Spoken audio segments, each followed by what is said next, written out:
who wish to say the positive get drowned out, and we hope that some folks that want to convey positive messaging, that they'll feel free to do that also. It's been 35 years. It has. They've done an amazing job with what they have. 35 years. Yeah. So we are a little behind. Do I need more? Actually, we could go up a little higher, and we're only going up 1%. We could go up a little higher, and we're only going to go up 1%. Well, we would be maxed. Okay. Yeah, good question. We would only go up.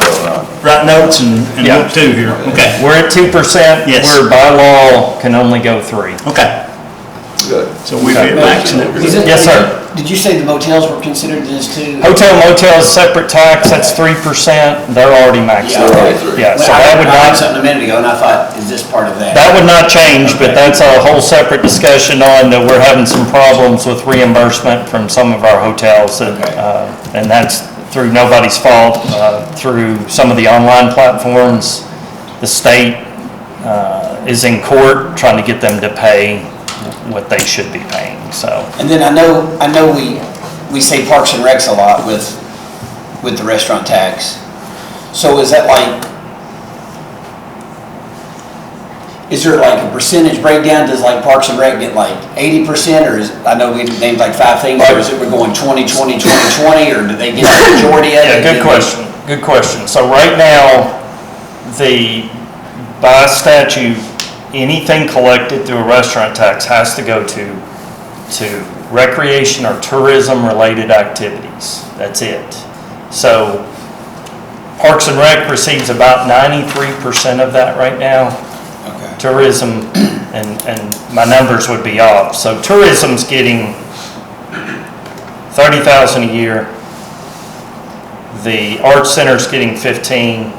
The airport's getting 15,000. The Historical Society's getting 10, and then everything else goes to Parks and Recreation. So that's about 94%, I believe, off the top of my head. So that was part of what Dr. King had asked, if we do raise this, then could we look at those numbers of who's getting what, you know.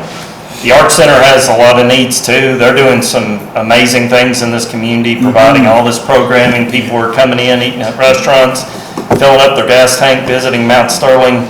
So they're bringing people into this community. There's a tourism component there. You know, the Historical Society, people are getting off the highway and coming down visiting our museum on the weekends. They are using a city-owned building for their museum. And they are conducting a lot of the maintenance on that building. So in fairness, they're using money that they're raising to try to help keep the maintenance cost up on a building that we're letting them use. So, you know, there's a fairness factor there. So there's just a lot of great discussions that need to take place about utilization of those funds if we indeed pass this. So. But we would be maxed out. Yeah. We can't go any higher unless the state changes the rules. So. Have we heard from like restaurant owners in the city what they, I mean, did they say? Maybe I'm coming into the game late, maybe y'all have had this before. We've had these discussions before. I totally respect where their positions are. This is all being passed on to the consumer. Yeah. The consumer pays this. Yes. But from a restaurant standpoint, sometimes they get the public displeasure placed on them because of cost. Yes. So that's a lot of the concerns that have been conveyed to us from restaurants, that they get the blame for something we've done. And we want the public to know that it's not the restaurant's fault. They're only collecting it and providing it to the city. So the consumers are paying 2% per every dollar right now. If we were to raise this, the consumers would be paying 3%. And I've heard numbers, and it seems like it favors us. Like, especially the ones out by the interstate. So like how much, like, I don't know how to word it. like, I know it's not just Montgomery County necessarily paying Yeah. the 100% of all the, Great question. I've heard maybe like it's like 35% of Mount Sterling. Yeah, I don't know what I can't remember exactly. No, that's a great question, and we have that Placer AI technology that we have signed on to. We share that cost with the fiscal court, the Chamber of Commerce, Industrial Authority, tourism, everybody's pitching in, so we have this technology. We can go in and look at the restaurants that are near the 110 exit and see who their customers are on a daily basis. And I can certainly provide some examples. We try to be careful of giving commercial info out in a public setting for obvious reasons, but you are correct. A huge percentage of the customers for restaurants that are at the 110 exit are coming from out of town. And if we're looking to, that is something that our citizens aren't bearing the total brunt on. If somebody's coming through a community and buys a hamburger at a restaurant, then they're helping fund our parks. Think about that. People who are coming to the ball fields. Phil, how many was it last year? Did you say 3? Just easy walk, over 300,000. 300,000 visitors. How many of those were out of town? You know, we can debate that, but they come to our town, they eat in our restaurants, they go to our fields, watch ball games out there, and then leave.